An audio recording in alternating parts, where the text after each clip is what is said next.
Ассалаумағалейкум, футбол сүйер қауым, сіздермен бірге АК-10 командасы және бізде жаңа форматтағы жаңа жобамыз подкаст түсіретін боламыз. Бүгін бізде қонақта белгілі Қазақстанымыздың бапкері, бұрында ойыншысы, қазіргі таңда осы кісісіз Қазақстан медиа футболын елестету мүмкін емес кісі, SD Family бас бапкері Есмағамбетов Болат Жолдасович. Бәрілеріңізге сәлем. Және де біздің АК-10 командасының негізін қалаушысы, Қазақстанда номер 1 медиа футболист деп айтсам қателеспеймін, біздің жанашырымыз Әлішер Келгенбай. Ассалаумағалейкум. Сонымен қатар біздің командамыздың, орысша айтқанда рядовой солдаты, біздің командамыздың ойыншысы Исмағамбетов Арсен. Біздің командамыздың батыры деп айтайықшы. Иә, біздің командамыз Испанбетов. Ал сіздерге рахмет, Мәке, Арсен, Әлішер, қолдап келгендеріңізге. Енді бүгінгі қысқаша айта кететін мәселе жаңағы. Ал енді осы жерде енді сөзіңізді бөліп жүргенін айып етпеңіз. Бүгін бізде жүргізуші болып жатқан, осы подкастқа идея лақтырған, осы подкасттың негізін қалаған деп айтайықшы. Бізде АК-10 командамыздың капитаны, жүрегі, бізде Кеңесов Абылайға дуғыл шапақтарымыз. Жарық жұлдыз, просто подписчигі жоқ жұлдыз. Үйдің жұлдызы. Ал енді жігіттер, Бәке тағы келгеніңізге үлкен рахмет, уақыт бөліп. Енді сіздермен айта кететін, талқылайтын нәрселер, Әлішер өзіңізден бастағым келіп отыр. Жалпы АК-10 деген команда қайдан шықты, идея қайдан шықты, бұл проектке, бұл жобаға қалай келді, соны айта кетсең. Так, иә, жалпы кезінде енді мысалы неше түрлі командада ойнадық, СЗ-да болдық, мысалы басқа да Спарта деген сияқты командалар ойнадық. Сол кезде бір өзімнің командам болса екен деген ниет болған. Содан 2000 қателеспесем 21 жылы ең алғаш медиа игроктарды жинап Астанада команда ашқым келген, АК-10 дегіз. Бірақ та ол кезде қаражат жетіспеді, былай әлі видение болған жоқ. Сосын кейінге қалдырдым. Сол кезден бастап жаңағыдай, енді ол кезде мен как личность әлі ашыла алған жоқпын деп ойлаймын. Яғни енді Алла осы қазірге енді бұйыртып тұр. Қазір енді командамыз ашық, уже почти 1 жылдан бері командамыз түрлі жарыстар жеңіп жатыр. Жалпы енді АК-10 деген мағынасын айта кетейін. Мағынасын айтатын болсақ, енді бұл жерде банально, Әлішер Келгенбай 10-шы номер деген сияқты болып ашылған. Бірақ артынан Алаш деген медиа командаға барып, мен Алаш қазақи сондай медиа команданың жетекшісі болып, жаңағыдай медиа игрок болып жүрген кезде, сол қазақ деген, Алаш деген ұғым қатты маған жақты. Өйткені өзім кішкентай кезімнен, анам қазақ тілі әдебиетінің пән мұғалімі болғаннан кейін, кішкентай кезімнен Абай оқуларына, Мұқағали оқуларына, Шәкәрім оқуларына қатысып жүргеннен бізде енді қазақилық бар да.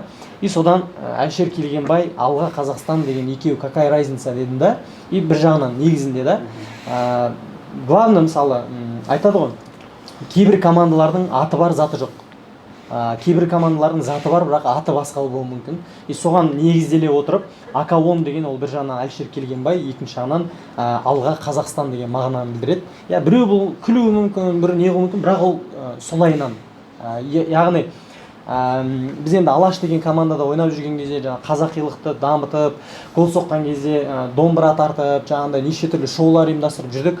Бірақ өкінішке орай біздің команданың ішіндегі барлығында ондай сезім болған жоқ, идея болған жоқ. Иә, сосын мен ойладым, зачем тогда, когда басшылықта басқа адамдарда, мысалы, жанымызда командада ойнап жүрген адамдар вообще түсінбейді, ол қазақ деген не айтып жатыр деп жанында отырады да. Біз тойлап атсақ, қуасыңдар ма деп отырады да, мысалы. И содан ойладым, названиеда тұрған ештеңке жоқ. Главный ішіндегі жаңағыдай политикасы, главный ішіндегі идеологиясы. И содан осы АК-10 деген команда шықты. Главный термин бағанағы И қазіргі енді біздің команда жасап жатқан кезде енді бұл команданың басты миссиясы деп айтайықшы. Мысалы, бәке өздеріңіз білесіз, неше түрлі командалар бар ғой. В порядке деген бар, мысалы там в порядке өздерінің жаңағыдай в порядке дегенді білдіреді да, типа біз мықтымыз деген бар. Мықты игроктар. Я соны айта кететін болсам, құрамында составтарында барлығы Қазақстан футбол лигасында ең жоғары деңгейде ойнаған ойыншылар. Мысалы As the Family, ол Сыдықбек Дидардың командасы, мысалы да Family. Мысалы отбасы деген критерийға келеді, яғни мы семья дейді мысалы. Бізде тура сондай, бізде жаңа Алға Қазақстан, Әлішер Келгенбай деген сияқты, бірақ біздегі басқа командалардан бір ерекшелігі, біз халықтан шыққан. Яғни, мысалы мен өзім лично как руководитель ретінде, мен мысалы біреуге бір нәрсе үйрететін болсам, біреуге бір нәрсе совет беретін болсам, мен өзімнің өмірімдегі бар нәрсені мен ұсына аламын да оған. И то же самое, мен оларға халықтан жинаған, мен өзім халықтан шыққаннан кейін, то же самое, біздің командада ойнайтын жігіттерді халықтан жинап, и соларды с нуля үйретіп, с нуля солармен мықты банда, жаңағыдай мықты идеология қойып, қазақилықты дамытып, плюс жаңадан проф уровеньді көрмеген игроктар, тренировканы көрмеген игроктар. Футбол жақсы көретін жігіттер. Футболды жақсы көретін, соларға поддержка беріп, соларға поддержка беріп, солармен кейін үлкен жетістіктерге жету біздің миссиямыз. Енді тағы жаңа қазақилық деп айтып жатқанымыз, бағанағы Алаш командасының идеологиясын біз осы АК-10 командасына құямыз. Сонда халықтан шыққан жігіттер халықты ұсынады, қарапайым өзімізді ұсынатын команда. Қазақтың жігіт тепсе темір үзетін жігіттері АК-10 командасының құрамында Қазақстанда. Бізде полностью командамызды енді жақында медиа командамызды ашып жатырмыз. Ол жақта біз толықтай 100% халықтың ішінен алдық. Даже Аблай Кеңес, мысалы біздің капитанымыздың өзі ол отборға келіп өтті. И сосын мен Аблайды бұрыннан танып бірге ойнағаннан кейін официально отбордан сояқтан өттік. Яғни біздегі игроктардың бәрі отборға келген. Отборға келмей просто там, танимын ғой, мен танысын, там бәке жәке деген сияқты теманы қозып, байдың баласы деген сияқты, там маған ақша көбірек береді ау деп емес, чисто отборға кім келді, кім өтті, сол игроктарды алып біз қазір команда құрып жатырмыз. Иншалла болашақта дәл осы системаны алып, бұйырса солармен бірге жетістікке жеткіміз келеді. Шынымен де енді мен Әлішерді бұрыннан бері танимыз, екеуміз Астанада бірге жүріп ойнадық, бірге біраз күндеріміз өтті енді. Сол кездері номер сақталған, телеграмы бар, ватсап бар, инстаграм бар, кірем, сторис салып жатыр, команда ашып жатыр. Тұрайын, жаза салам, Әлішер, мен алсайшы командаға дейді, сен отборға кел дейді маған. Ойлап қойдым, қайдағы отбор, ойнап жүріп, білесің ғой мен деп, сен звондап екеуміз хабарласқан деген. Бардым, ақшасын да төледім. Ақшасын төлеп, осы жерде алып жатыр. Бардым, көрдім, отбордан өтті деді, уже ары қарай жаңағы уже постепенно, поэтапно проекттерға келіп, енді қазір таңда АК-10 командасының ойыншысы, капитаны, жүрегі. Енді осы жерде бір қысқаша айтатын болсақ, өздеріңіз енді елестетіңіздер. Дәл қазір енді бізді соншалықты ешкім танымаса да, енді былай по всему Қазақстану АК-10 деп, иншаллах осы алдағы жылдарда бізді бүкіл әлем танитындай дәрежеге жеткіміз келеді. Ол иншалла аман болсақ жетеміз. И сол кезде дәл осы подкаст алып қоямыз. И қарапайым жігіттермен шетелге бірінші рет жарысқа шығып жатыр. Мысалы да не деген кайф, артында Қазақстанның туы бар формада, Қазақстан атынан мировой уровеньдағы жарыстарға шығып жатсақ, сол жақта сол қарапайым келген жігіттермен элементарно школаны теуіп көрмеген да, өзі дворда ойнай беріп, и сосын мысалы бәке сияқты тренеріміз бар, ақырындап мысалы школа үйреткен сол жігіттермен біз ертең Қазақстанның туын желбіретіп жатсақ, бұл біздің ауылдағы түкпір-түкпірде жүрген қара көз бауырларымызға, жаңағыдай қара домалақ жігіттерге бұл мотивация деп ойлаймын. И біздің миссиямыз осы, қазақтан шыққан жігіттерді, қазақша сөйлейтін, қазақша менталитетті жігіттерді мировой уровеньға көтеріп, қарапайым, ешқандай аға көкесі жоқ. И сол ойынымыз арқылы халық әлемге влиять ету, қазақтың таныту, мысалы аға іні дегенді таныту.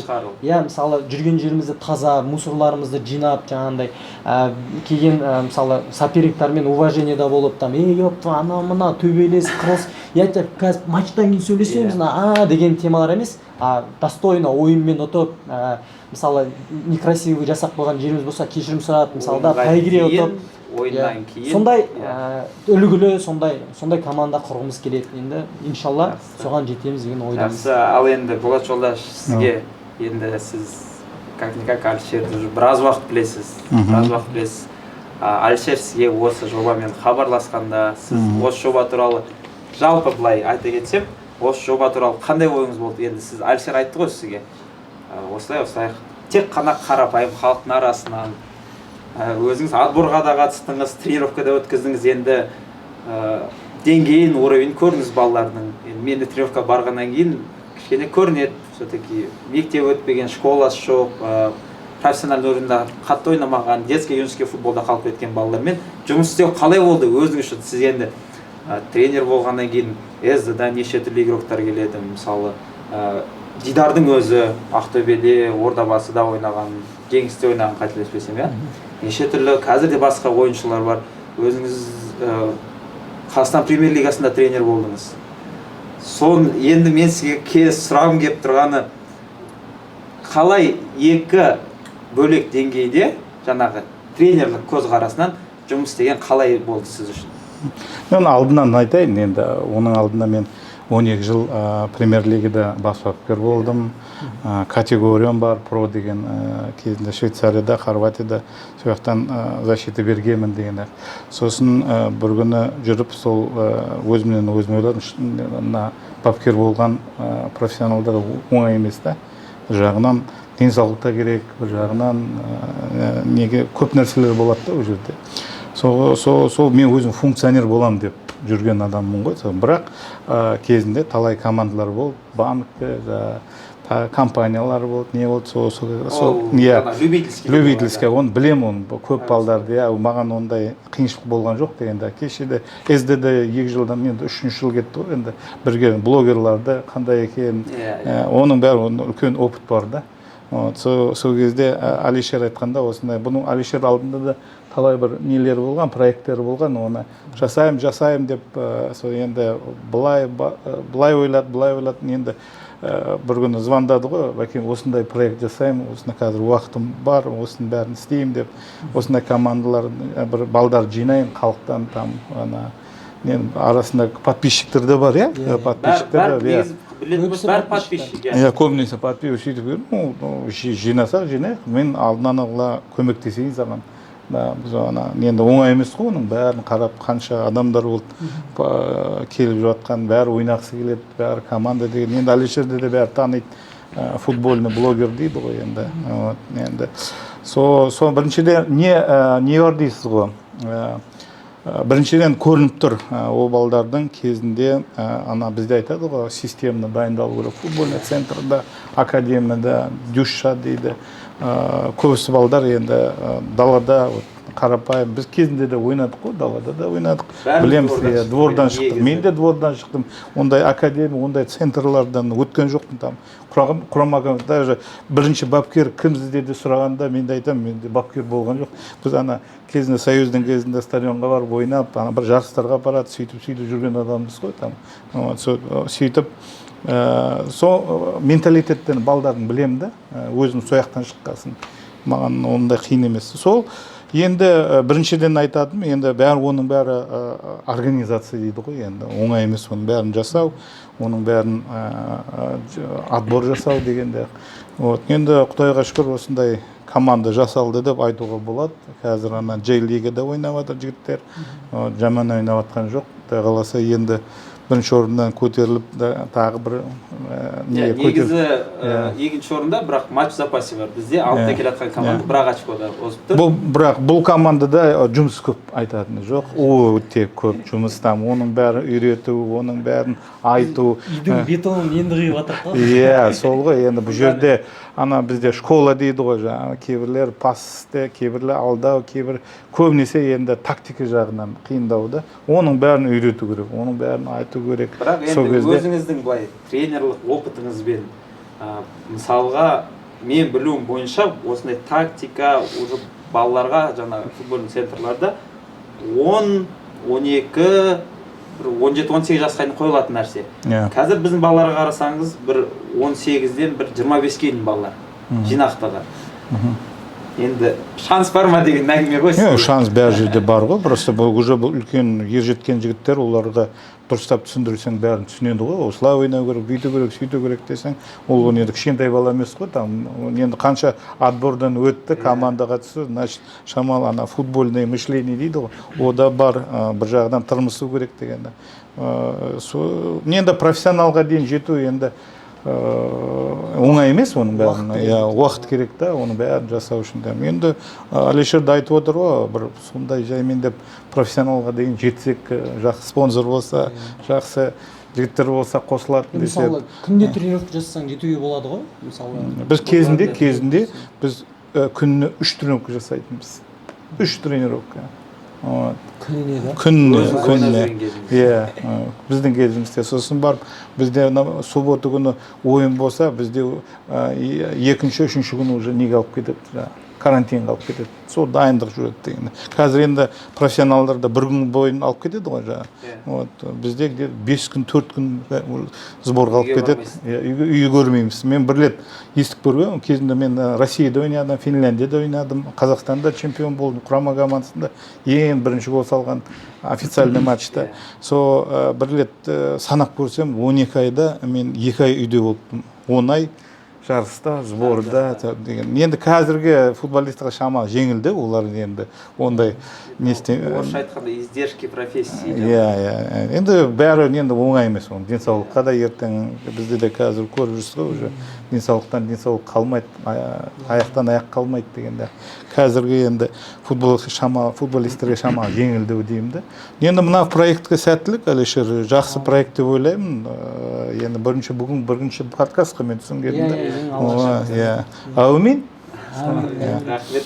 Ал жолдаш, рахмет үлкен.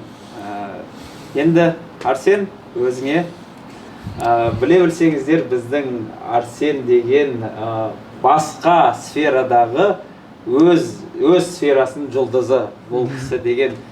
Жарайды, өзі айта кетсін. Қазір Арсен жалпы өзің туралы өзіңді қысқаша таныстыра кетсең, АК-10 туралы қайдан білдің, мысалы? Осы жерде мен таныстыра кетейін. Арсенді енді АК-10 командасының жарық жұлдызы деп айтайықшы.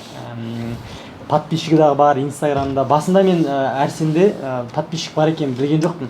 Сөйтіп қараймын, бұл қандай жігіт, оказывается, Арсенде 65 мыңдай подписчик бар дейді да Инстаграмда. Данын активтер қарап қалып, қарасам Арсен кәдімгідей авто жаңағыдай механик, автоэлектрик, короче. Тұрады, контенттары кәдімгі убийственный андай. Тұрады да, короче.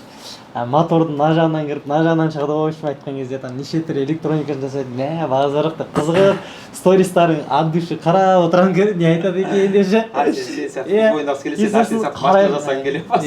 Сосын сөйтіп қараймын, мәз боламын, короче. Сосын ойынға келеді. Енді қазір біздің командамыздың бір айырылмас бір өзі орын нақты қойған ойыншы деп айта аламын мен.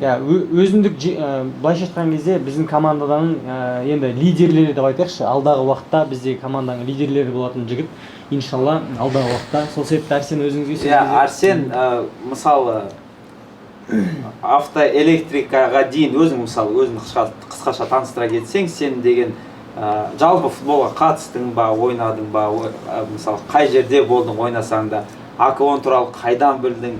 Өзіңе жаңағы автоэлектриканы кішкене енді қазір біздің команда өзің білесің, кішкене запростар жоғарылау. Кішкене аптасына 2-3 тренировкаң бар, ойының бар, ол бәрібір сенің күнделікті тұрақты жұмысыңа бәрібір әрекет етеді. Жаңағы одан бөлек жаңағы отбасы, жаңағы достар деген сияқты. Осы АК-10-ға келу қадамың неден басталды, соны айта кетші. Менің есімім Арсен, 97 жылғымын. Командада сіздерден кейін 3-ші үлкенмін ғой. Мен енді сіздер басшылық болған ең кішігірім бағана балалардың арасында ең үлкен, мен өзім кәдімгі бір кәрі сезінемін да. Бірақ сіздерге қараймын да, ничего, нормально деген сияқты. Так, мен бұрын негізі повар болған. Кәдімгі 3 жыл 6 ай атудың колледжін оққам, диплом бар повармын, 5-6 жыл жұмыс істегем. Пикке барған кезде кімге тамақ жасадың? Менде желание мен пияз бар, қалған нәрселер. 5-6 жыл как положено жұмыс істегенбіз, бірақ бір 5 жылдан кейін не болды, выгорание болды. как будто бір жерге қамалып қалған сияқты чувство. Жан дүние андай бостандықты қалайды да. Сонымен бір-ақ күнде бәрін тастадым да шығып кеттім, бірақ ештеңе күтіп тұрған жоқ. Стройкаға кірдім деген сияқты ғой. Сонымен Алланың қалауымен автоэлектрикті оқыдым. Сен бұрыннан емес, онда кәдімгі курс оқыдың ба? Курс оқыдым, иә. Кәдімгі СО-да жұмыс істеп жатқан бір жігіттерден барып үйрендім. Сонымен сол кезден бастап уже Қай жыл ол? қазір 5 жыл болып қалды мен жұмыс істеп жатқан. Блогерлікті қай уақытта бастадың осы именно? Негізі мен повар кезден бері жүргізе береді екенмін бағана сторис. Бірақ маған үйерде бір подписчик керек деген понятие болмаған. Құр жүрген жерімде салып жүре беремін мен мияқта. Просто камераға жұмыс істеген ұнайды екен, оказывается. И автоэлектрикті бастағаннан кейін түсіндім, что маған подписчик керек. Бағанағы мені үйреткен жігітті Ұлан Құрманғалиев деген жігітке түсірген.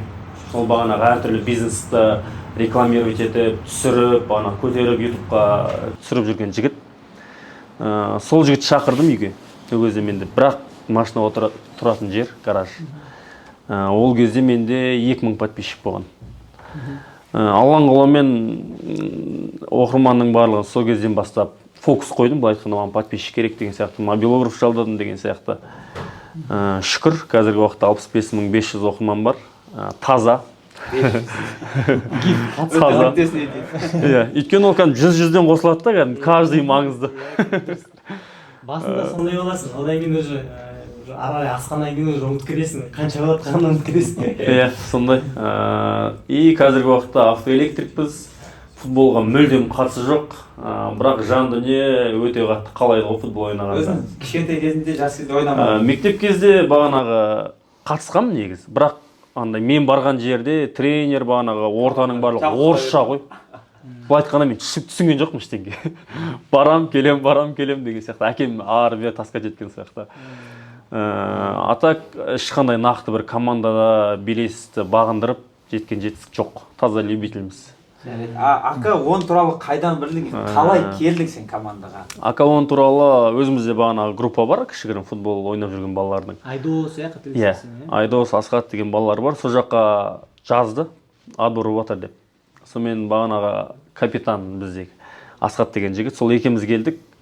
Ол өтпей қалды өкінішке орай. Мен өтіп кеттім. Негізі сол алып келген мен. Ол жігіт өте қатты ойнайды, бірақ Минканың баласы, Минидің. Сонымен Алланың қалауымен өттік, шүкір. Маған қатты ұнаған жері, өткен жері, командадағы фокустың барлығы қазақилыққа.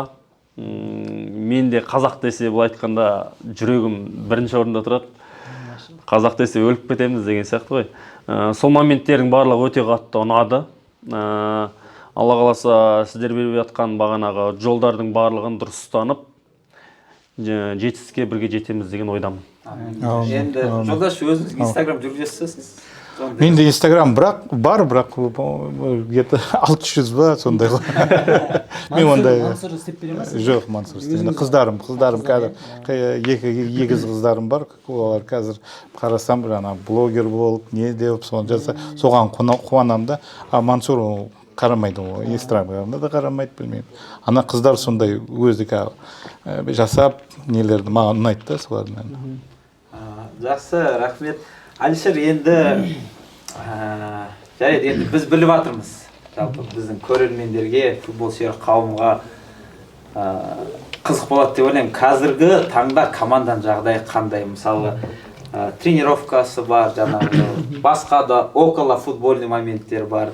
Мысалы, енді ол айдан анық нәрсе, то что команда тегіннен тегін жүрілмейді. Оған бір вложение бол керек, финансирование бол керек. Соның бәрі қалай қай жақтан келіп жатыр. Мысалға тренировка қалай өтіп жатыр, соның бәрін айта кетсең. Өте әдемі сұрақ. Енді осы жалпы біздің АК-10 командасының, АК-10 компаниясының деп айтайық, біздің басты серігіміз, басты спонсорымыз деп те айтсақ болады. Бұл біздің Киловер арықтауға арналған шайы. Одан бөлек жаңағыдай біздің өзіміздің жаңағыдай ұйымдастыратын футболдарымыз бар, акаон каптарымыз бар. Сөйтіп команданы қазір былайша айтқан кезде с нуля құрып жатырмыз. Енді айта кетейін, бір уақыт алыстатпай. Достар, құрметті көрермендер, біз деген күнде футбол ұйымдастырамыз. Егер де командаңыз жоқ болса, команда тауып береміз. Командаңыз болса, қарсылас тауып береміз. Тек қана біздің Telegram, Instagram'да бақылап қарап отырсаңыз, күнделікті большой футбол, мини футбол, 8-8 күнделікті футбол келіп, рахаттанып, кайфовать етіп, футбол ойнап, соңында суши пицца жеп, тамақтанып, футболда от души ойнап кетесің. Не только футбол ойнайсың, келесің, танысасың, нетворкинг жасайсың, өзің жаңадан келіп контентке түсесің, былайша айтқан кезде көрермендерге айта кететін, мысалы, Болат жолдаш, мысалы, мен өзім мысалы футболдан алыс адам емеспін. Мен медианы да білемін, профессиональный да білемін, любительский да білемін. Мысалы профессиональныйда не болып жатқан екен ойнап жатқан достарым бар, олар мен енді бар әңгімен емес, құлақтың шетімен естіп қаласың. Любительский лиганы енді полностью білесің, өзің ішінде жүрсің. Медиа футболда да таныс болғаннан кейін былай естисің. Енді мен бір зат мына жерде айтқым келіп тұрған, жаңа халық командасы деп жатырмыз ғой. Мен мысалы андай бір жұлдыз блогер адам көрмеппін, который вот просто жай ғана халықтың арасында жүретін. Алишер сияқты да. Мысалға аттарын атамай қояйық, неше түрлі блогерлар бар, жаңағы олармен суретке түсіп, басқа бірдеңке істеу үшін, олар сен бір жаңағы мероприятие или бір жерде ұстап алып суретке түспесең, сен ұстай алмайсың оларда. Ал Алишер мысалға айтады, мысалы, мен мына жерде жүрмін, осында жерде футболда боламын, келіңдер дейді, ел жұрт келіп, мысалы, отборға қанша барып, енді жанында жүріп көмектесіп жүрміз ғой. Ел жұрттың бәрі суретке түсіп, ыстық лебіздерін айтып жатады да. Мен осыған жақын арада бір апта бұрын келдім, осы ойға кете мысли. То, что, мысалы, Алишер енді бәрібір ол рас нәрсені рас деп айту керек, то, что Алишер енді 500 мың подписчигі бар Инстаграмда, почти миллионға жақына қалды, ТикТокта. Миллионға жақында қалды подписчиктер. Енді тек қана Қазақстан емес, СНГ-ні шулатып жүрген жігіт. Мысалы, мен білуім бойынша Қырғызстанға да шақырады, бір команданың бар, Қырғызстанда. Сондай енді өзінің деңгейі, өз сөзін, өз ісін қойған жігіт, қарапайым халықтың арасында, қарапайым халықпен араласып, ешқандай да жұлдыз ауруға шалдықпай жүрген Алишер, мысалы, пример для подражания деп айтсам болады. Қанша аты шығып көтерілсе де, бірақ қарапайым халықтың арасында, және сол қарапайым халықты сүйреп жатыр жоғары жаққа. Және де көп мақтаған. Мәселе мақтаған емес, это факты. Мен просто көзбен көргенді айтып жатырмын. Енді бірақ сөз енді біз бағана айтқандай, кішкентай кезімізде Абай Құнанбаевтың, Шәкәрім Құдайбердінің өлеңдерін оқып өстік деп бекер айтқан жоқпын. Ол жақта айтады, адам бір боқ көтерген боқтың қабы, боқтан сасық боласың, өлсең дағы дейді да. Шынымен ғой, мысалы, бәріміз өлеміз, кетеміз, біреу 20 жыл өмір сүреді, біреу 50 жыл өмір сүреді деген сияқты. Сол үшін қарапайым болғанға ештеңке жетпейді бәке. Өзіміз білесіз, бәке де қарапайым, өзі келеді, үнемі мысалы Қазақстанның сборныйына тұңғыш гол соққан мысалы тренер. Қазір де мысалы біз халық командасы дейміз, халықпен бірге жаңағыдай кішкентай балалар, жаңадан келген балаларда мысалы тренировать етіп алдында мысалы бізбен бірге жүрді мысалы. Оның бәрі осы қарапайымдылық деп айтсақ болады. Бәке, сіз енді бір тренировкада, отборда болған бір қызықты моменттер есіңізде қалды ма? Біреуге бірдеңке істей алмай, болмаса бірдеңке айтып сізге? Не, ондай қатты не болған жоқ, бірақ кейбірде тренировкадан кейін кезінде Болат өзің айттың ғой, айқайлама, жай сөйле деп, жігіттер енді үйреніп жатыр деп. Кейбірде айқайлап қоятын бар да, сол балдар соны түсініп жасап жатыр да, артынан өкіне үлкен жігіттер ғой. Нем бар соншама соларға айқайлап кішкентай балдар сияқты. Сондай моменттер бар. Мен енді бір жағынан да айтайын, кезінде мен SD Family-ға келгенде, ол кезде Дидар Сыдықбекті ол қаяқтан танимын. Кезінде мен Петропавловскта, Қызылжарда бас бапкер болған. Сол кезде мен ол кезде енді ояқ Петропавловска көбінесе орыс ғой, көбінесе сосын барып, енді мен де ойлағам, енді өзіміз қазақтың жігіттері қайда деп, командада жоқ ешкім. Кейін сосын барып, дубльгеннің ойына бармайын ба? Сол барып келсем, қарасам, екі қазақ бала жүгіріп жүрді, 16-дағы, біреу Мөлденов, біреу Дидар Сыдықбек. Сосын тым жақсы ойнап жүрді, айтқанша бас бапкер келді ойнап. Сосын ойындарын қарап тренировка сосын айттым да мына екі жігітті ертеңгісін уже основной составқа уже тренировка жасасын деп. Ол кезде олар мектепте оқып жүр там. Сол есімде бар да, содан кейін Дидарды айтады, бәке келмейсіз бе бапкер болып, мен бапкерді мен қойдым деп. Жоқ, бізбен жүріңіз деп. Алишерді біз қалай айттым, сосын бір Дидарға айтқам бір күні, бізге бір шабуылшы керек деп. Мен өзімде де шабуылшым ғой, Сұрмерген болдым кезінде, сыртта да жүргенде. Сода маған Дидар айтқан, бізде бір жігіт бар, Алишер Келгенбай деген, ол не жа. Бізде ойнады кезінде, Спартадан бір көресіз деді да, Спартада ойнап жүр деп. Неге оны айтқаным, кейбірінде Дидар көбінесе проекттары бар, тренировкаға келмейді, кейбір уақыты болмайды дегенде, маған адам керек, алдыда салатын дегенде. Енді көбінесе біз профессионалдардан аламыз, нейтральный дейді, солардан дейді. Блогердің арасында ешкім жоқ да. Сода айтқан, осындай, сосын мен шақырмайсың ол жігіттерді деп. Все, бәке шақырайын, мынау деп. Сөйтіп Алишермен сол кезде таныстық, бірінші командада, СД-да, соны уже жағын уже жалғасып кете бердік қой. Ал енді жаңа айта кететін мәселе. Жаңа енді тема туралы Бәкенің енді біз Акаон командасына келіп жаңағы новичоктармен деп айтайықшы. Сол кездегі бір үйретіп жатыр да немен атака ғой, үш игроктан тұратын ше, үш линияға тұрып алады да, короче, бірінің артынан бірі жүретін.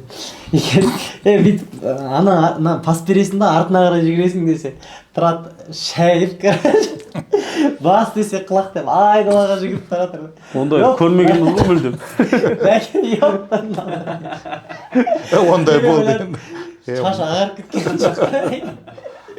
Сосын қарайды, бұл қандай игроктар деп қараймын, вроде әп-әдем ойнайды, мысалы андай бірге бір алдасаң, былай допты берсең әп-әдем ойнайды да, бірақ школа жоқ та, короче, андай болады ғой.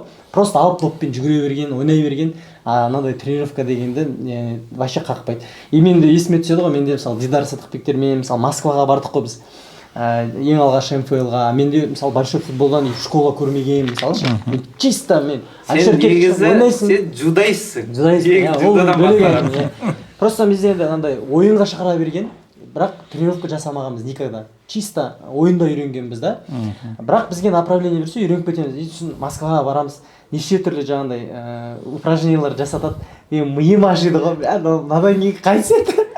Пас бересің, анерге ашыласың, бүйтіп жүгіресің дейді. Я деймін. Барамда туп етемін, тұрады. Вроде бәрімен нормально ойнайды дейді да, мысалы.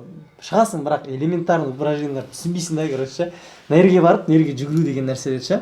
Өткендегі сол сияқты ана балаларды көріп мен де оның бәрі опытпен келетін нәрсе. Бұл жерде бар ғой, академиядан, центрдан өткен, дюшадан өткен адам жоқ деймін да. Менде де кезінде де Ленинградқа барып, ол кезде Ленинград, Санкт-Петербург дейді ғой, кораблестроительный институтым бар.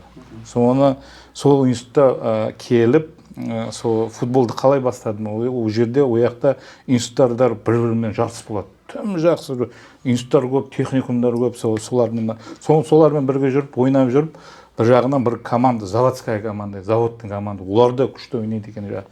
Олармен де, менде бір жетінің ішінде 5 күн тренировка, демалыс күні бір ойын институт ойнаймын, бір ойынды завод ойнаймын. Сөйтіп бір күні профессионалдар көріп айтады, мына жігіт мына жақта не істеп жүр, бұны алайық та, ол кезде ысырдың кезде, мен ойымда жоқ ол жаңағы футболист боламын, не бол, просто өзіме ұнайды да, күндігіне ана сабақ қиын болғасын кейбірде не да жаңағы кейбірлері моншаға барады, кейбірлері тағы бір жерге музейға барады. Мен оны футболға кетсем, футболда 2 сағаттың ішінде уже басым тазалып не істеймін да. Сол институт кезінде бітірдік. Өзім Аралданмын там. Сол Аралда бізде завод болған, судоремонтный завод деген, порт болған, рыбный комбинат болған. Соны мен бітірем деген шейін Арал кетіп қалды ғой, жегінен енді 250 километр дейді. Порт жабылды, судоремонтный завод жабылды, рыбный комбинат. Мен өзім мамандығым ғой сол сода балды жігіттер айтады ғой маған, Болат оқимын деген шейін 6 жыл кесе уже Арал жоқ дейді. Сосын футбол ойнап кетті дейді да, сол жерге стадион салып футбол ойнап кетті. Теңіз жоқ қой енді деп сөйтіп футболда қалдық қой сол қанша не болса да. Мен жаңа айтып жатқаным мына Алишер дзюдоист деп. Мынау повар деп повар болды, автоэлектров енді кім біледі енді. Менде наоборот балеринаға қатысқан. Жоқ, менде наоборот болады. Мен кішкентай кезімнен бері папам деген бірінші 6 жасынан бастап па, 4 жас, 5 жасынан бастап гимнастикаға береді. 9 жасқа дейін қиналам. Айттым ғой бізде. Андай бір тренеріміз қазіргі мынау сюжер 9-да мынау неде. Қандай гимнастика?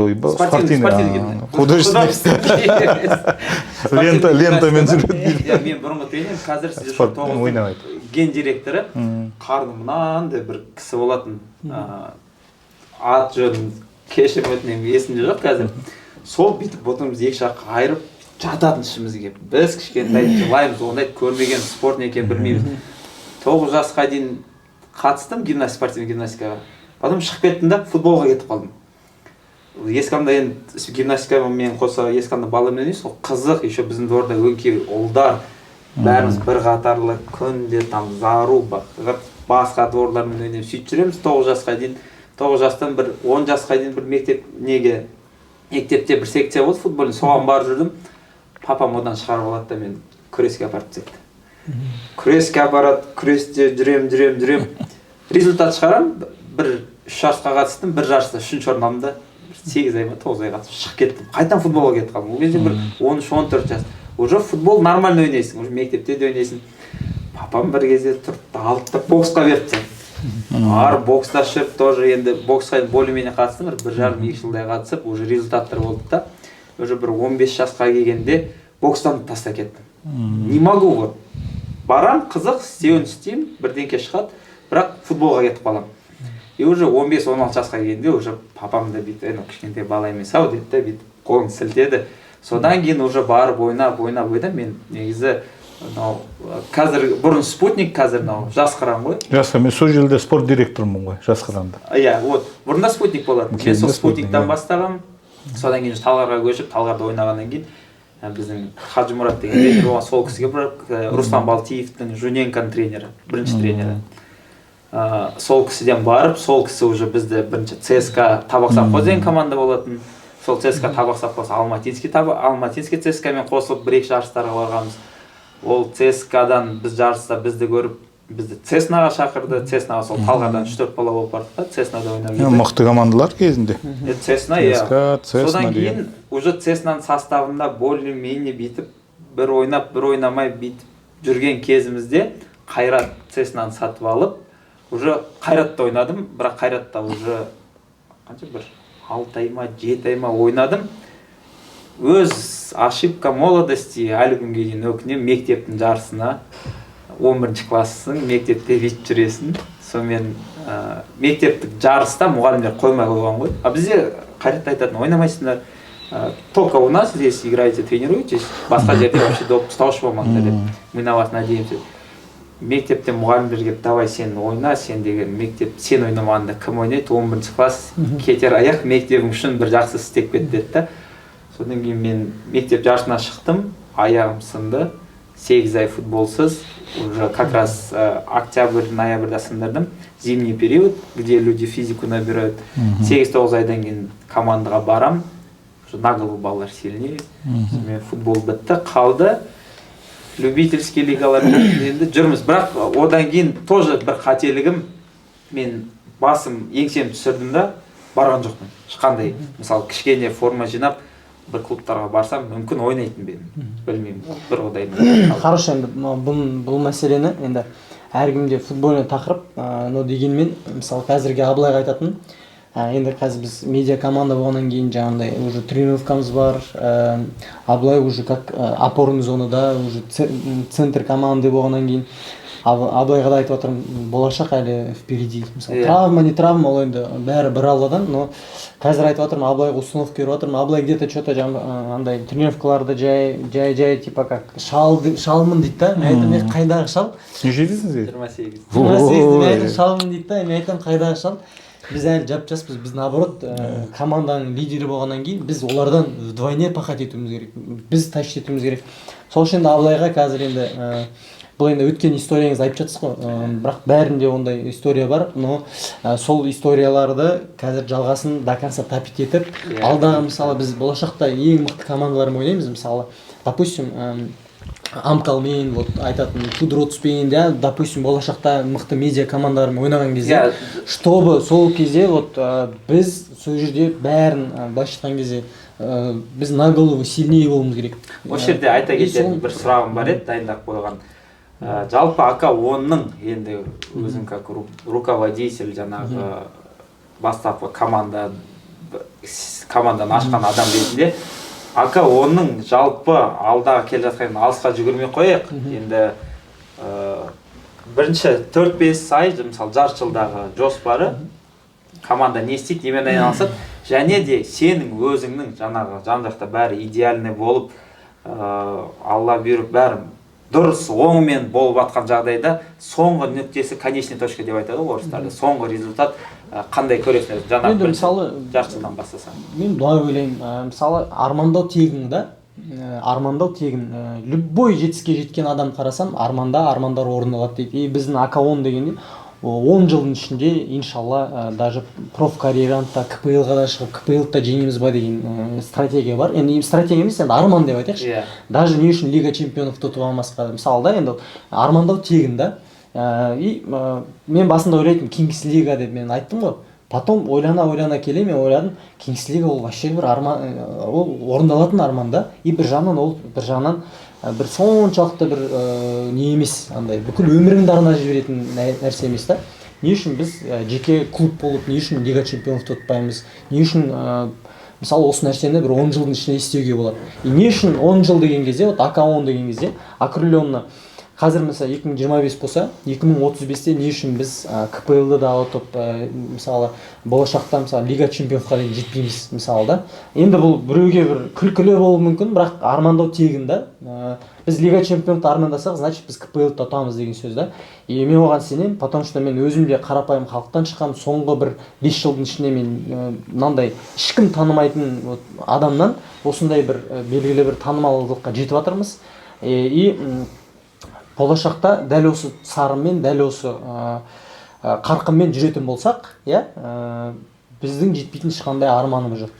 Бұл орындалмайтын арман сияқты, бірақ біз соған барамыз иншалла. И соған ал енді алдағы жаңағы жарты жыл 4-5 айға қандай? Мысалы енді біз қазір J-лигада ойнап жатырмыз, регионалында. Енді неге мысалы айта кетейін көрермендерге, J-лигада біраз болды ойнап жүргенім. Сен енді Астанада көп болып, Алматы может футбольный системасын білмейсің. Арсен енді ойнамадым дейді, Болат Жолдашев может J-лигада командасы жоқ, мен J-лиганы білгеннен кейін айта кететін жағдайым. Бізден енді қарсыласымыз бір жас балалар 16, 17, 18 жастағы молодые команды болмаса, тоже енді бір мықты бар мықты командалар, бірақ енді басқа уровеньдар, басқа лигалардың уровеньдар жоғарыда. Мен айта кетейін дегенім, біз жаңа команда болғаннан кейін бізді премьер лигаға, жаңағы екінші лигасы секунда деп аталатын, бізді ол жерге ешкім тегінен кіргізбейді. Ол жерге жаңа командалар өздері еңбек етіп, чемпионствосын алып, призовой орындарын алып жеткен командалар. Біз жаңа команда болғаннан кейін, біз мысалы қарсылас таңдамаймыз. Бізге қай қарсылас беріп жатыр, сонымен ойнап жатырмыз. Сол айта кететін жағдай, өйткені мен бір-екі жерден оқып қалғам, жігіттер, мыналарың ұят қой, жақсы соперник таңдасаңдаршы деп. Біз мысалға соперник таңдамаймыз. Кімді береді, сонымен ойнай береміз. Енді ол нормальный нәрсе, бірақ енді кішкене реалистичный нәрсеге енді былай алдағы жоспар деп айтайықшы.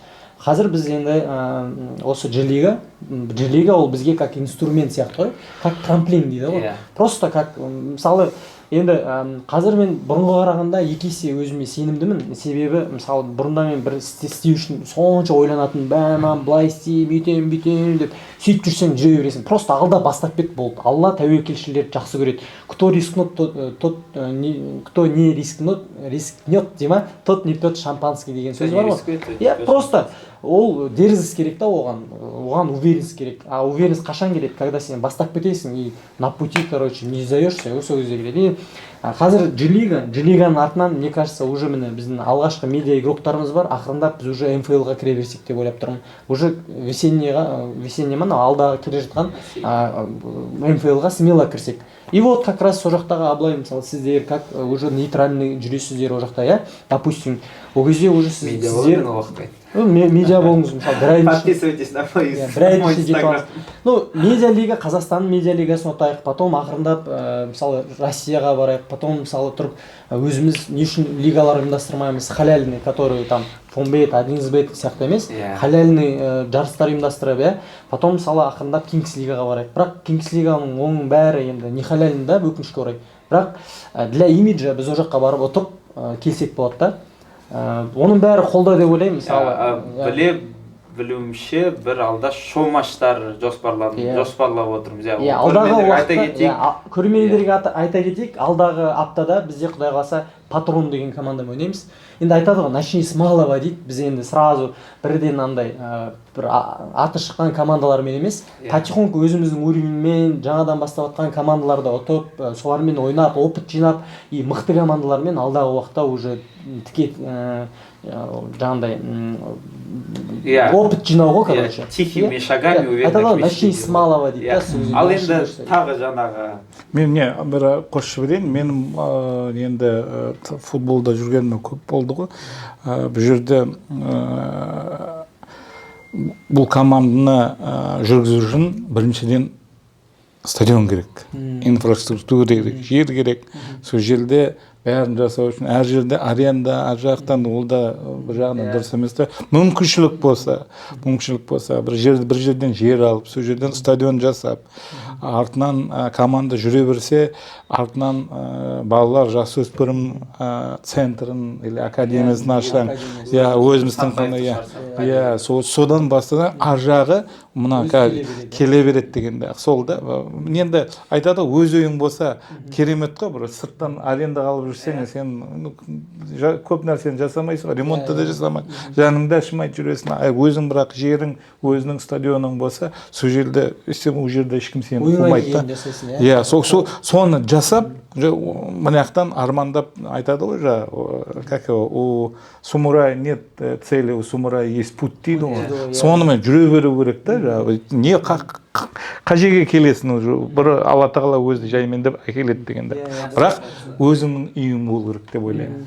Өте дұрыс шешім. Енді біз енді бүкіл жаңағыдай козырларымызды лақтыра береміз ғой. Ол да планымыз бар. Ол да планымыз бар, бірақ ол данный момент бізге как личный бренд ретінде бірінші командамызды формировать етіп отырмыз.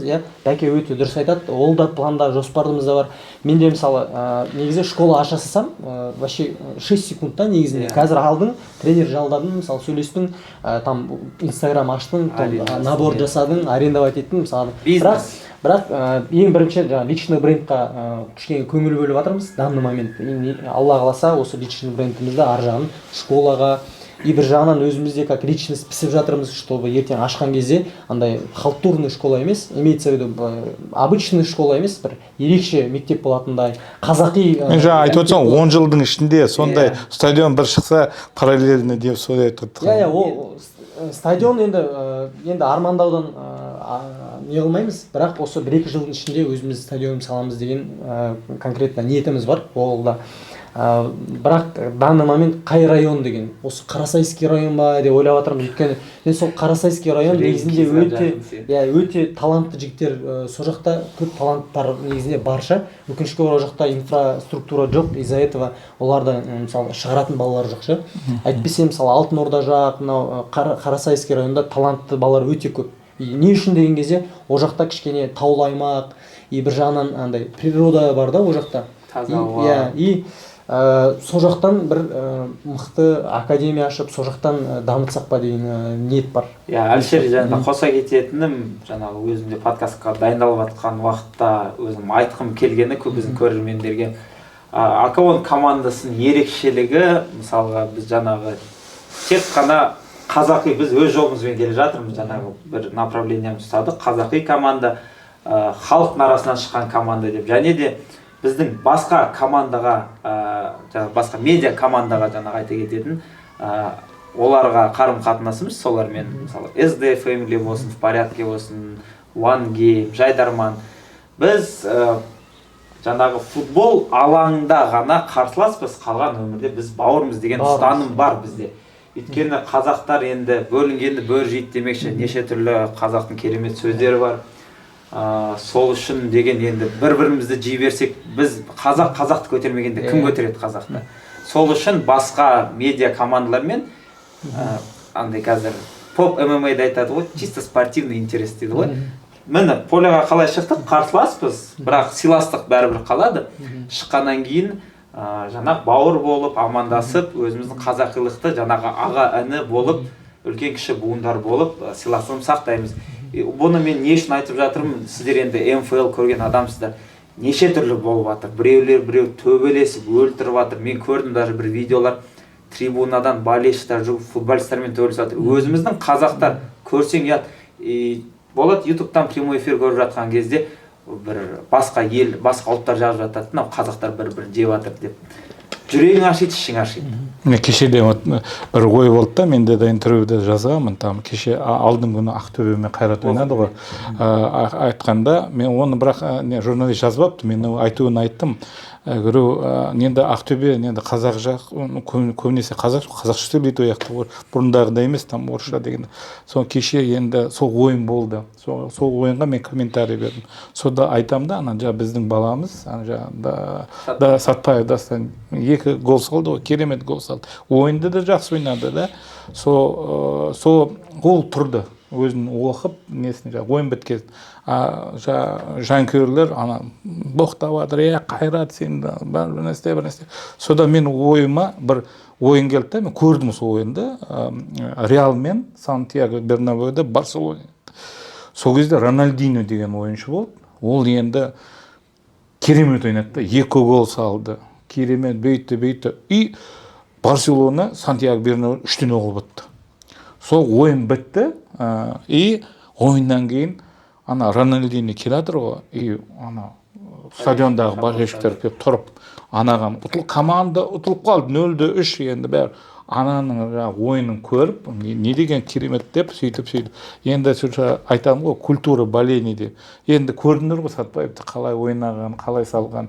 Енді бірінші гол саналмай қалды, бірақ енді сонда да шамал үйрету керек, біздің қазақтың жігітіміз сондай қазір Челси тарих жазып жатқан жігіт. Соған шамалы, бауырым молодец деп поддержка сондай береді ма деп ойласам, оған там енді Қайрат мен таңғалатын бұл жерде бар ғой, Қайрат пен Ақтөбе бір-бірін өте жек көреді да, бір не сияқты енді білем ғой, Турцияда Фенербахче мен Галатасарайдың жанкүйерлері бір-бірімен қырылады, өлтіреді дейді ма, там төбелеседі дейді. Енді бізде ондай енді ойлаймын, ондай болмау керек деп. Енді жақсы ойнаса, сол мына шапалақтап несін білу керек та. Ол ойын ғой, біріншіден ол ойын деген. Дұрыс, өте мысалы келсем, мысалы бұндай жобаларды, тірліктерді бұны бір адам жасай алмайды да. Бұны үлкен жобалар ғана жасайды. Мысалы біздің де бір мақсатымыз осы. Қазақ деген енді былайша айтайықшы. Мысалы енді осы жерде біздің мысалы SD мен Амкалдың да матчын айта кетсек те болады. Соны мен қазір қозғайын деп отырған едім. Негізінде осы тақырыпты жаңа қысқаша айта кетейін. Қазір енді сұрақ болады. Мысалы біздің енді миссиямыз деп айтайықшы, командамыздың миссиясы. Мысалы қазақ деген ұлт кім деген кезде, қазақ деген ол нағыз айтады ғой енді қарапайымдылығымен, үлкенге құрмет, кішіге сыйластығымен, сосын жаңағындай өте даналығымен ерекшеленеді да, негізі қазақ деген ұлт. Енді бірақ өкінішке орай біз современный қазақ деген қандай деген кезде, өкінішке орай біз батыстан еліктейміз, мысалда не үшін біз түріктерге еліктейміз именно футбол жанкүйерлігінен. Не үшін өзіміздікін шығармаймыз? Жаңағындай тасақты жей Қайрат деген сияқты емес, не үшін Қайрат тек қана алға, бірақ бүгін сенің күнің емес деген сияқты әдемі сөздермен, мысалы андай болады ғой, жабайы емес. Мысалы ұят та, мысалы қалай айтса алады, мысалы сондайларды не үшін біз түземейміз? Өзіміз азбыз. Өзіміз азбыз, еще бір-бірімізді қырамыз да. Европадан ойынды үйренуге болады. Мысалы да гол соғуды, празднование, мысалы күшті тактиканы жоқ, бірақ болельщик болуды емес. иә мысалы айтады ғой жақсыдан үйрен жаманнан жирен деген сөз бар да қазақта. Не үшін біз олардың футболын үйренейік та бірақ балет етуді оларға үйретейік мысалы да в дальнейшем айтып отырмын. И біздің де мысалы жаңағыдай бірақ мысалы басқа қарсыласты сыйлау үшін да даналық керек мысалы да тұлғалық керек. Айтады ғой мысалы адамда тұлғалық болған адам мысалы тұрып сен ұтылып жатсаң да қолыңды алып базарып сен базарып бүгін сен красавчиксің да десең наоборот ұтып тұрған адам жаман болып қалады да мысалы. Иә саған айта алмай қалады. Міне қазақилық деген осы да, яғни сыйластық бірінші орында болу керек та.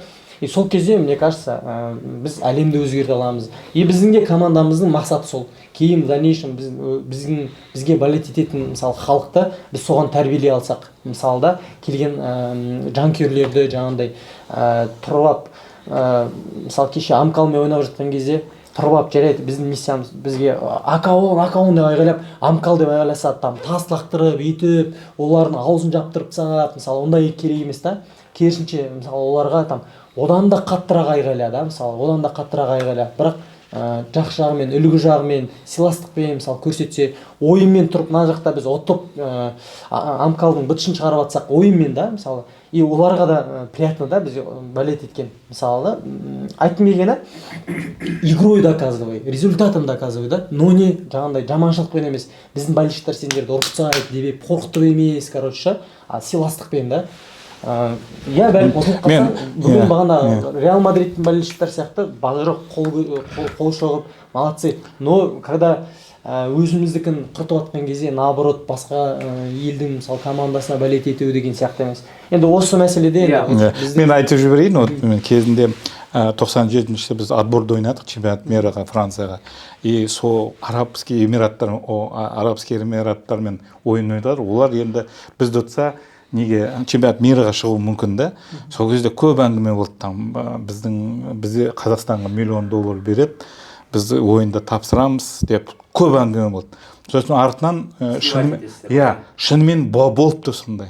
Вот уже шындықты айтайық, енді уақыт өтті ғой енді. Сөйтіп біздің $1 миллион береміз, ойында бізге бере салыңдар деп. И бір жерден шығып кетті. Или жанкүйерлер болды. Сол как раз солармен ойнап жатқан кезде стадионның бәрі толып тұрды ғой енді, бәрі келіп. Сосын біз соңғы ойында 3-0 ұттық.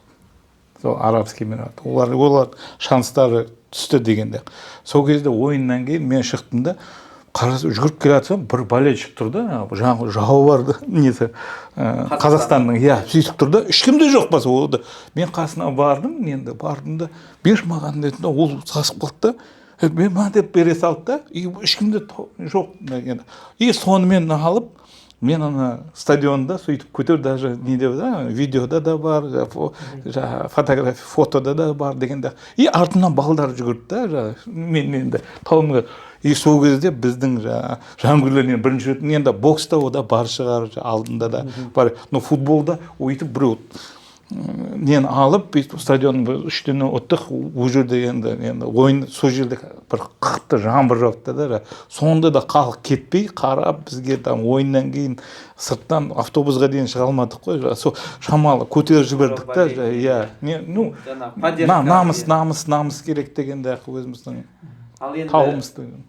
Айта кететін мәселе, соңғы уақытта екеуіңіз жаңағы связи с последними событиями қатты шулап жеріңіздер. Мысалы енді бірінші сіздер тыңдайсыз, мен өзімді айта кетейін, Арсен де бар қосатын. SD Family Амкал ойыны.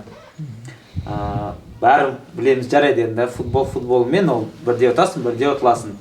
Бірақ та жаңағы шыны керек, жаңағы поля мен трибунада болып жатқан жағдай өте қатты әсер етті барлығына. Әлішер өзінде де бір жағдай болып қалды, бұл жағдай сізде де жағдай болып қалды.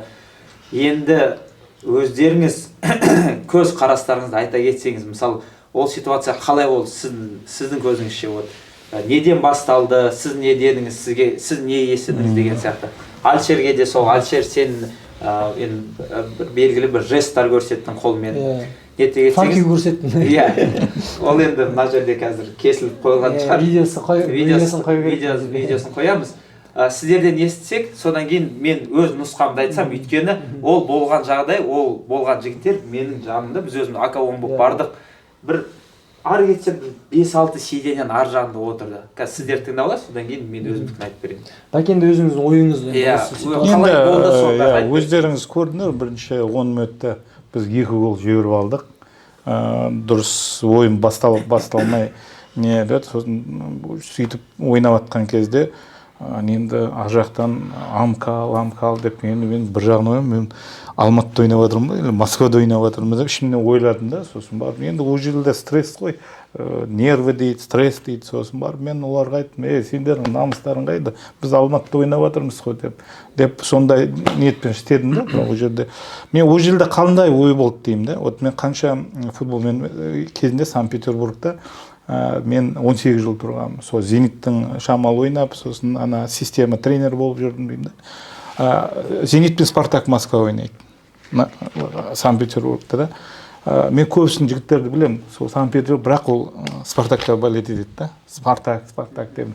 Бірақ олар келгенде ойынға, олар айқайламайды өйтіп, Спартак деп, хотя ойынға келеді дегенде, бәрі Зенит деп, олар отырады, футбол көріп, не істеп, не дегенде. Ол мәселе неде емес, ана ұрып кетеді ау мені, бүйтеді ғой дегенде. Олар үндемеу, енді өзі Санкт-Петербургта тұрып, ертең мен Спартакқа болеть етемін десе, ертең айтады, бауырым, сен мына жақта тұрасың ғой, қалай осы қалада тұрасың ғой деп. Сол жерден шамалы намысыма тиіп кетті да, мен ол жерде айттым, жігіттер, сендер намыстарың қайда? Сендер Амкал айтады ғой, Амкал қазір популярны, оларда миллиондық подписчиктар бар. Біздің балдар соны соған подписаться етеді, солардың нелерін қарайды дегенде, шамалы не болу керек қой, өз елімізде ойнап атқасын, енді жақсы ойнап атса, не істей бер, шапалақтай бер, бүйтіп, амкал деп, енді сол жерінде уже, мен айтамын, Дидар ойыннан кейін айттым, енді да Ақтау жаққа барайық, сол жақта ойнайық, олар амкал, тудроц деген нелерге келмейді. Біз ана жылда бір турнирде де сондай Қостанайда ойнадық қой, тудроц болды, амкал, сол кезде біз бәрін Тудроцтың да бәрін бірінші сол кезде де Қостанайда амкал деп, тудроц деп, енді границаға жақын болғасын мен айттым, ладно, енді граница жақын шығар, не деп үндеген жоқпын. Енді Алматыға келіп андай естігесін, енді бір шыдам бітті, екі шыдам деген. Енді батысқа жіберді. Чимкент, Қызылорда, сол жақта уже енді өзің ауылың сияқты болады ғой, енді Алматыда енді. Соны айтқан нәрсем ғой, сендер амкалға жақтасып жатсаңдар, айқайламада қайта, біз несін жүрміз, біз өз аламызда ойнап жүрміз, біз сыртта ойнап жүрміз.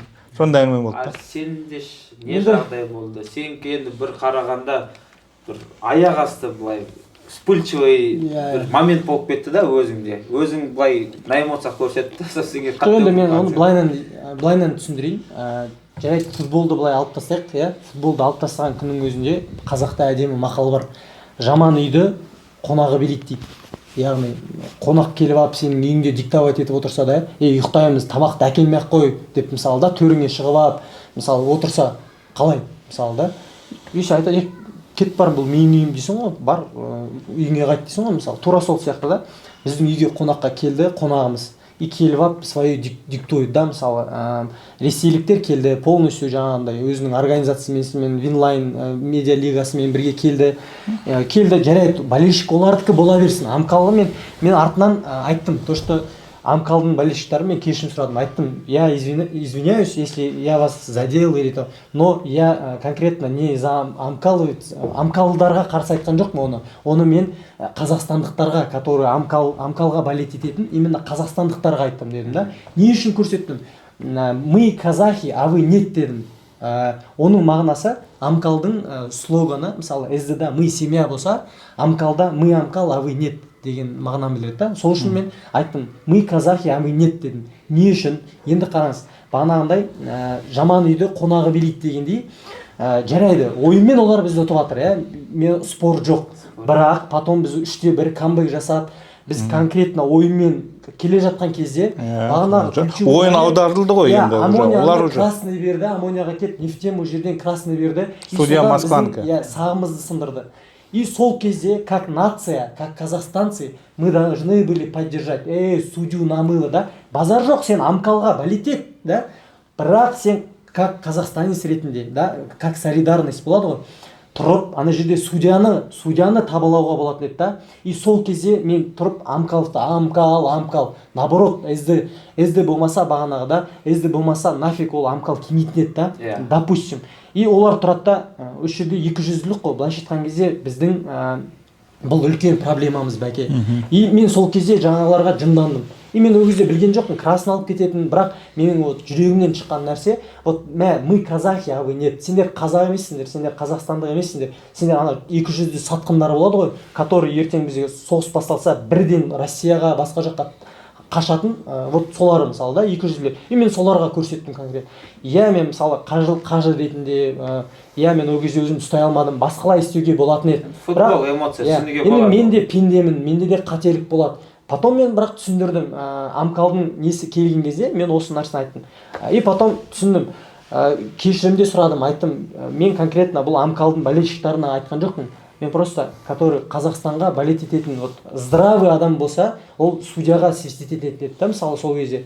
Бәлкім судьяға қатты жаңағы давление берген кезде судья басқа решение береді, мысалы имеется в виду, одан кейін я кішкене объективный решениялар жасау мүмкін.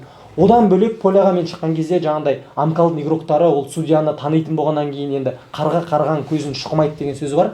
Олар бір-біріне тәтті гнилой ёпты анау деп боқтап жатыр да судьяға. А судья үндемейді. А бізге судья десек желтый. Енді, конечно, одан кейін сен қалай жанбайсың одан кейін. Еще сен өзіңнің жеріңде ойнап жатсың. Еще сен өзіңнің жеріңде ұтылып жатсың да. Жарайды, ұтылу там басындағы голда. А судья еще там наказывает. Потому что судья, он в футболе номер 1, там, извини меня. Он Москвадан келіп отыр ғой бәрі, өзінің Россияның судьялары. От них все зависит. Мысалы сен қанша мықты ойна, мелкий свистоктарды беріп жатыр, қайта бәке өзіңіз болың, жай ғана тиіп кетесің, аналарға береді Амкалға. Бізді рубить етіп жатыр, мысалы да, там фол бермейді, ойынмен жандырып жатыр. Жарайды енді футболдан бөлек мен осыған айқайладым, бірақ потом ойлап қарасам, потом кеше ғана біз шоу матч Ақтөбеге барып ойнадық, SD против ақтөбеліктерге. Сол кездегі ақтөбеліктердің вот жанкүйерлігіне мен тәнті болдым. Мысалы базар жоқ, Ақтөбе мысалы ойынмен ұтылып жатса да, мысалы да, там ойынмен по игре, мысалы бізге мысалы қарсы жақтасып жатыр да. Міне осы деген нағыз болельщиктер деп айтқым келеді, мысалы да. И өкінішке орай Алматы, енді Астана қалаларында өкінішке орай әлі бұндай бір қазақилық жоқ.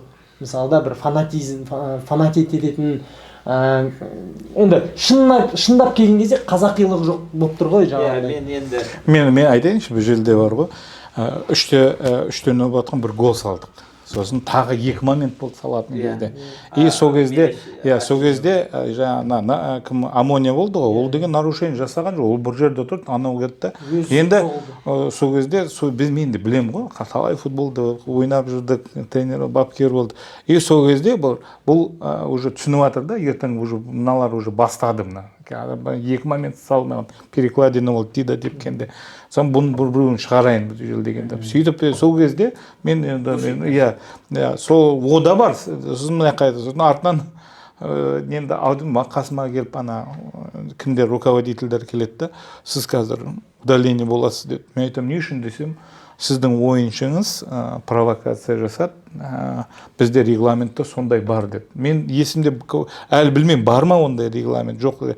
Мені уже бұған удаление берді, и маған да мынаумен бірге кетесің деп. И сол кезде уже енді ана корабльде капитанский мостикте капитан тұру керек қой, ойынды көрсетіп, тактика бүйтеміз, замен деп. Мен алып тастады дегенде. И сол кезде өзгерте алмай қалдық та, бір мүмкіншілік болды сол кезде удар жіберетін. Камбэк жасауға. Бірақ олар түсінді, осылай бұлармен бүйту керек, сөйту керек деп сол. Сөйтіп менде де поледан қуып жіберді. Енді осы жерде де мынандай нәрсе ғой. Мысалы біздің жерімізде тұрғанда бізге осындай әділетсіздік көрсетіп жатқан кезде мен халықтан көмек сұрағым келді. Демек, халық поддержите, мысалы да, біз ойынды жасап жатырмыз. Мы просто так не проигрываем, мы хотим камбэчить, мысалы да. Халық давай поддержка, мысалы да. Жоқ, Амкал. Да, судья давит, да, каждый свистокқа давит. И тұрады Амкал. Қандай сенде хотя бы намыс болу керек қой, мысалы да. И сол кезде қатты задело конкретно. И содан кейін мы казахи, а вы нет, мысалы да, факой көрсеткен. И бір жағынан ол да бір енді білмеймін, болады ғой қорқыныш жоқ деген, яғни мен халықтан обратился, ну халық тұрып амкалды поддержал, и потом мен оларға мысалы факуин көрсеттім да, бірақ мен ол ісім үшін мен кешірім сұраймын, мен ұяламын ол ісім үшін, бірақ есть над чем работать. И сол үшін біз мысалы қазір халық командасы, и біз вот халықты қазір болашақта жаңағыдай стадиондарды жинап, вот сондай идеологияға жүргіміз келеді. Иншалла алдағы уақыттарға біз қазір жоспарымызда осы халықты біздің ойындарымызға алып келу бізде қатты жоспарымызда бар, чтобы мысалы келіп өзіміздің фан зонаны да туысқандар деп атын қойсақ деп жатырмыз да. Туысқандар болып жүр футболға барып қайтайық, туысқанымызды шақырып жиенімізді бөлемізді деген сияқты құдамызбен барайық деп матчтарға сөйтіп келетіндей уровеньға жеткізсек деген ниетіміз бар. Вот осы енді сіз енді өзіңіз тәрбие керек та. Естідің ғой, менде де амалармен сөйлесіп жатқанда ана жақтан біреу шықты, не әңгіме айтып жатсың, анау жас бала, мен әкесімен жасты адаммын ғой, сонымен ана балам кеш жүр деп менде де уже қайнап кеттім деп. Мен жанымда отырмын, бір 5-6 адам. Үндемей отырсай. Біз өз акаонның бір 7-8 баласы болып отырмыз. Сол кездегі жағдай кіп кішкентай бала, бір ары кетсе 14-15 жаста, шаш бүйтіп өсіріп алған амкал. Сол кезде біз айтып жатырмыз да, енді орысша айтып жатырмын, жігіттер, осы СД болмаса, сендер өліп тұрған амкалды көрмейтін едіңдер. Мысалы, СД ғой алып келіп жатқан предложенияда мен енді более чем уверен, енді возможно өздері может как-то шықты, бірақ енді Дидар өзі организовать етті, Алматыға осы кесін халық көрсін деп. Осы мысалға сонша народ сол жерде СД жек көріп жатса, мысалы сол СД болмаса, сол амкасыз да отыратын еді. Мені бірақ больше всего задело то, что жарайды ұтылып аттыңыздар, футбол бәрі ұтылады, ол бір өмір уақыттардың команда футболда жоқ та болмайды да. Ол жарайды, сіздер бүйтіп сұрағаныңыз жарайды. Жаңағы кіп кішкентай бала болып, өзіміздің енді айтамын, бір қазақтың балалары болды, өзіміз бір футбольный мектеп болды, точно, амкал деп айғайлап жүрген. И жаңағы 3-4 адам болды. Қалған енді өзіміз бірден келіп шулатып, там жаңағы Марго бар, Кука, Ерасыл, өзіміздің акаонның ойыншылары айғайлап шулатып СД деп айғайладық мысалға. Ал сол жердегі маған ұнамаған нәрсе біздің жаңағы енді сол балалардың жаңағы тәрбиесі. Конечно, не мне судить то, что енді сіз деген бүйтіп жатсыз да, олар бірінші бастады саусақтарын көрсетіп. Алишерге де сөйтіп айтып, боқтап, айғайлап жатыр, что ты мне сделаешь деп. Содан кейін сол бір кішкене жағдай болып қалды. Уже ар жақта тұрып бір милицияға жерді, милиция алып, мен ақырын бүйтіп сыртқа шығып, сіз удалить етті ғой, мен сіз удалить еткен көрмей қалдым да, бүйтіп полядан қарап іздедім, ойладым, сіз анамен төбелеске барып қаншада мен жүгіріп шықтым. Қарасам, 2 жігіт дауыттарда, енді Алишер біз қатарлы 25-тен точно асқан, 2 жігіт, қазақ жігіт, андай бүйтіп тұрып алған, орысша сөйлеп тұр, я что сделал, я сам знаю, за кого болеть дейді да. Мысалы, енді мен ішім ашқан сол. Енді осы жерде енді бір айта кететін болсақ, мысалы Бәке қараңыз, бұл негізі өзімізден де бар. Мысалы СД как игроктар ретінде біз полядағы өзіміздің ұстауымыз да бар. Апта судья ана деп андай болады ғой, кипишавать етіп, дұрыс емес сөздер айтып, ойынмен дәлелдемағаннан кейін біз эмоциямен ұтқымыз келеді да. И ол да бір жағынан андай болады ғой. Балет еткісі келмейді. Мысалы балет етіп келген адамда ұнаума мен балет етейін деп жатқан адаммын деген сияқты да болады да.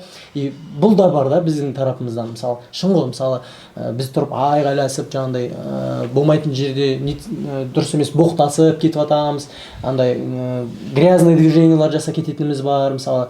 И бұл жерде бір тұлғалық жетіспейді деп ойлаймын да. Қандай тұлғалық? Мысалы бір достойный, мысалы ойымен дәлелдеп, өзінің мысалы кеп аяқпен кіріп кетсе, анамен төбелесіп жүрген адам, мысалы бір жағынан балет еткің де келмейді ғой, мысалы.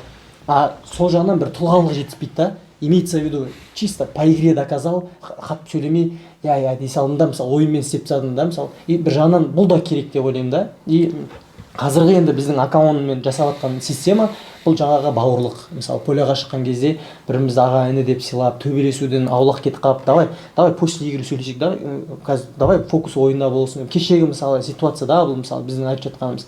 И біз сондай команда құра алсақ болашақта, который реально ойымен дәлелдейтін, плюс еще эмоционально. Ұтылсаң да достойно ұтылдың, айғай-шусыз да, мысалы по игре ұтылдың ба, базырық мойындадың, есть над чем работать. Мысалы тұлғалық та керек та бұл жерде.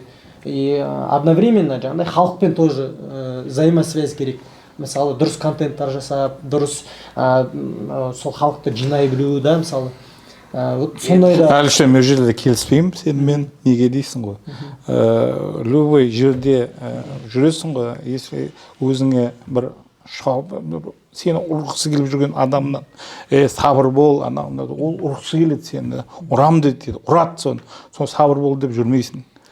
Ұрды ма, сен де ұруың керек та. Енді футболда бұрынғы уже романтика деген жоқ қазір. Бүгін қазіргі ситуацияда футболда осы давление дейді ғой, жасы. Судьяға сен қорқытады, бейді, сен бейттің анау дегенде. Сол қалай саған сондай жасап жатыр, сен де сондай жасау керек деп. Бұл жерде сабырлық деген ондай болмайды. Олар ойды, қорқып қалды, олар біз өйтіп едік, кімді Тудроспен ойнаған кезде білесіз ғой, команданы алып кетті жаңа тренер. Мен айтамын, ойнамас кетсін деп. Олар барып, олар айтады, не үшін алып кеттім оларды? Мыналар біз 1-0 ұтып жатырмыз да. Соған психология, психикасын шамалы. Біз мыналар кетіп қалып жатыр, ойнау керек еді, біздікі дұрыс емес, біздікі бәрі дұрыс. Біз жағдайымыз өзіміз бәрін білеміз, не істеп жатқан. Но сенің алдыңдағы команда ол провокаторлар да.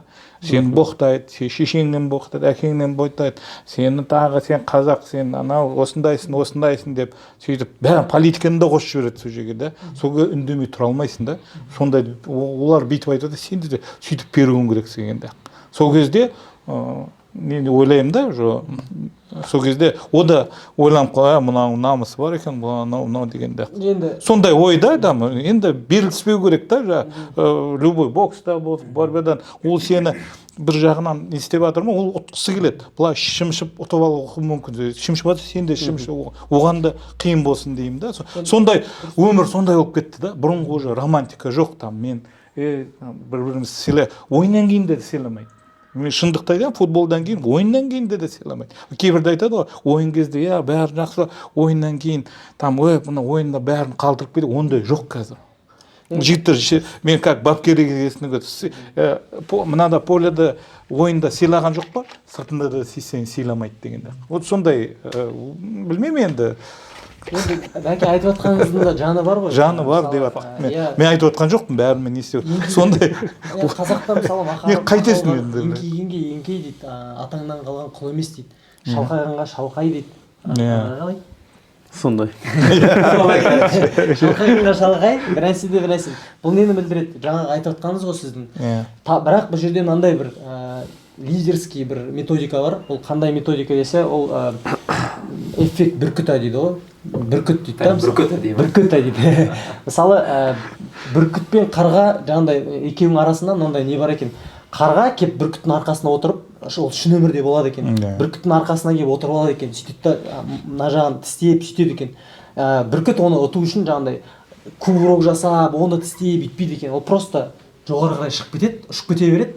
Потом ол давление болған кезде қарғаның уже определенный ұшатын жері бар да. Соған келген кезде ол тынысы тарылады, арғай ұшамайды. И одан түсіп кетеді ол. Автоматически түсіп кетеді да. Мен соны имеется в виду. Ол жерде бұл жерде де басқа мақинасы бар. Ол не үшін ұшты?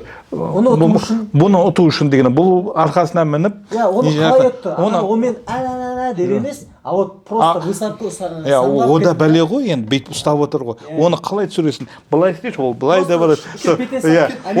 Ол түсінді, бұны қалай түсіру үшін. Былай мен істемей, ар жаққа барып та тарс еткіз. Оған деді құлады деген. Мен айтып отқаным мынандай да, мысалы матч болып жатыр, базар жоқ, сен аяғыңа кіріп кетіп жатыр да, базар жоқ, сен де там кіретін жерде кіріп ал бере керек да, бірақ по-умному выиграй, ойынды ұтып ал да, через мяч ұтып ал да, потом судья да ақымақ емес қой, ол да тупой емес, деп тұрсаң красный береді, красный, дофига сондай матчтар болды ғой, мысалы там красный алып кетеді да, ойынның бәрін погубит, и сонымен біттің, там ұтылдың, қалдың да, мысалы. А мен айтып отқаным басқа да, кішкене тура сондай. Ол біз қазір мына жерде ой святой болып отырмыз ғой, мен өзім сондай игрокпын. Жоқ, медиа футболдың профессионалдың ойындары қалайдар, ондай айқай шу шығарсаң сразу қызыл қағаз береді ғой. Бұл жерде контент дейді, пранк дейді, там бір нәрсе дейді, шулауға болады, соған сол жері қызық болады деп, олар шулап жатқан біз де шулаймыз дегенде бір уа бүйтіп жатыр сөйтіп. Бұл жерде өзінің бір шоу несі бар да дегенде, а профессионалдар ондай жоқ. Енді судьяға бір нәрсе істеші, келеді сразу береді. Или сен дұрыстап секірші, дұрыс секірмеші, даже сен оған аяғына тигізбеймін деп істесең де, бірақ тиіп кетсең, қасыңа келеді де красный береді. Ол жерде ешкім айқайламайды, ешкім бәрі жүреді, ол жерде наказание бар да сразу. Ойын кезінде прям өйтіп істеу қиын сияқты, қайта сабыр сақтай беруші. Бұл жерде менталигі ондай жоқ та, олар ана жерде тұрып сені боқтап тұрады, анау мынау деп. Сен тұрмайсың ғой адам. Қарашы, бұл жерде мысалы мен айтып отқан мына нәрсе да, біз команда болғаннан кейін, допустим, команданың бүкіл мақсаты бір болу керек. Мысалы чемпионство ма, бәрі бір нәрсені ойлап тұру керек. Чемпионство. Қайтсем де чемпионство аламын. Біреу тұрып алып, мысалы біреудің аяғына кіріп кетті. Бля, мен аяғыма кіріп кетті, жүгіріп барып, менің аяғына кірейін, мен қазір оны сындырамын, мен өзімдікін жіберіп қойдым деп ойлап, сен болды уже, сен команданың чемпионствоны уже сен ойлап тұрған жоқсың. Сен ананы қалай сындыру керек екенін ойлап тұрсың да, короче. Болды ғой, сенің уже из-за этого игрока сен красный аласың и ұтыласың да, допустим, айтамын да. И соны мен айтып отқаным. Сенің целің когда высоко болады, сен қазір соны ойлап тұрасың, тонус держишь да, біреу жанбай, енді мен өзім мысалы жанып кететін игрокпын, бірақ та к этому хочу стремиться деген да. Оны значит андай күшті қылып жеткізу керек сияқты командаға ше. Может бұны дұрыс емес түсініп қалуы мүмкін біреу деген сияқты, қайта өйтіп сімірейе беріп. Мысалы жаңа игровой моменттер айтқан кезде мысалы біреуміз кипишап етіп жатсақ, жүгіріп келіп біреуін алып кетіп болды үндеме деп капитанский движениялар да, келіп болды біз ұтып жатырмыз, бәрі нормально, мысалы алып кеттің да, мысалы сөйтіп бір-бірімізді түзеп и потом артынан вывод сделать да, мысалы ол по-любому сен өмір бақи сөйтіп идеально өтіп кетпейсің ғой, сен где-то что-то ұтыласың, бір-екі кубоктан айырыласың, сен бір-екі рет мысалы ұрынасың, мысалы одан кейін ол келесің сөйтіп и содан мысалы игроктардың уровені пайда болады, мысалы да алдыңғы жол сен өстің, осы жол сен банкадасың, болды сен или командадан кеттің да, допустим да, из-за тупости да, мысалы тұрып бағана біреумен төбелесіп кеттің, и содан кейін сен келсін дисквалификация алды командаң, допустим айтамын да, и ол игрок уже сен айтасың, қуасың ба, сен орнына уже басқа игрок деген сияқты. Ұрынасың. Сол айтқымыз келгені, в общем, идеальный командаға болуға тырысу деп, Ал енді қорытындылайтын болсақ, бүгін енді тыңдадық жаңағы АКО командасымен танысып кеттік, АКО-ның жалпы системасын, структурасын, жаңағы соңғы мақсатын, қазір жасалып жатқан жұмыстарды талқыладық, жаңағы аты шулы матч болған. Мен мысалы білмеп, ол бір жерде айтылмады ма, кажется, ондай болған жоқ. Айтылған жоқ, сол көрермендерге қызық болатын шығар деген ниеттемін, үміттемін. Ал енді қазақ қолдамаса, біз қалай ғана биік деңгейлерге шығамыз. Мысалы әр жарыста біз деген мысалы барғымыз, көтеріміз келеді. Олимпиадасы болсын, чемпионат мира болсын, чемпионат Европы болсын, жаңағы не только футбол, любой спорттан біз өзімізді көтермесек, бізді кім көтеріп, бізді кім қолдайды деген сұрақ. Сондықтан менің айтқан сөзімді айту керек сияқты. Айтшы, сол қазір айтайын деп отыр едім, қазір айтам. Енді қорытындылайтын болсақ, құрметті көрермендер, біздің подкаст тамамдалды. Бірінші бөлімі сіздерге ұнады деген ниеттеміз. Бір-бірімізді қолдап жүрейік. Қазақты көтермесе кім көтереді, бөлінгенді бөлжейді. Сол үшін бір жұдырықтай жұмылып, барлығымыз бірге болайық. Қорытынды сөз, Арсен, сен красиво бітірші. Бәріңізге денсаулық біріншіден, аманшылық дегенде, осы елімізді көтеріп жүре берейік дегенде. Аумин. Сен жанбасаң лапылдап, мен жанбасам лапылдап, біз жанбасақ лапылдап, аспан қалай ашылмақ дейді. Арыстандай айбатты, жолбарыстай қайратты, қырандай күшті қанатты, мен жастарға сенемін деп Мағжан Жұмабаев атамыз айтқандай, сіз болып, біз болып, сіз десіп, біз десіп, осылай қазақ футболын, қазақ менталитетін, қазақ идеологиясын дамыта берейік. Сіздермен болған Әлішер Келгенбай және де АКАОН командасы. Және де Арсен. Ағайындар, бізге ойынға қолдауға кеңіздер, сіздердің қолдауларыңыз өте қатты маңызды. Енді футбол ойнап жатқанда болған трибунада ешкім жоқ болса, кім үшін ойнайсың? Қатты қызық емес та. Сол себепті сіздер келсеңіздер, біз сіздер үшін жақсы ойын көрсетуге біз барынша тырысатын боламыз. Біріңді қазақ, бірің дос, көрмесеңіздің бәрі болсын мәңгілік, аспан асты, жер үстінде қазақтың жанашыры қазақ қана, қазақ сен мазақтама, қазақ бала, қазақ деген өзі азақ қана. Я достар, біздің ойынға келіп бізге жанкүйер болсаңыздар, сіздер көптеген сыйлықтар командамен, жаңағы Әлішермен бізбен бірге суретке түсіп, бізбен бірге контент түсіретін мүмкіндіктеріңіз бар. Біздің парақшаларымызға тіркеліңіздер. Келесі выпустар күтіңіздер. Барлықтарыңызға рахмет, кездескенше. Сау болыңыздар. Және де келесі выпуста қандай тақырыптарды қозғайық, давайте астына идеяларыңызды жазыңыздар. Ең күшті идеяларды біз сол тақырыптарды қозғайтын боламыз.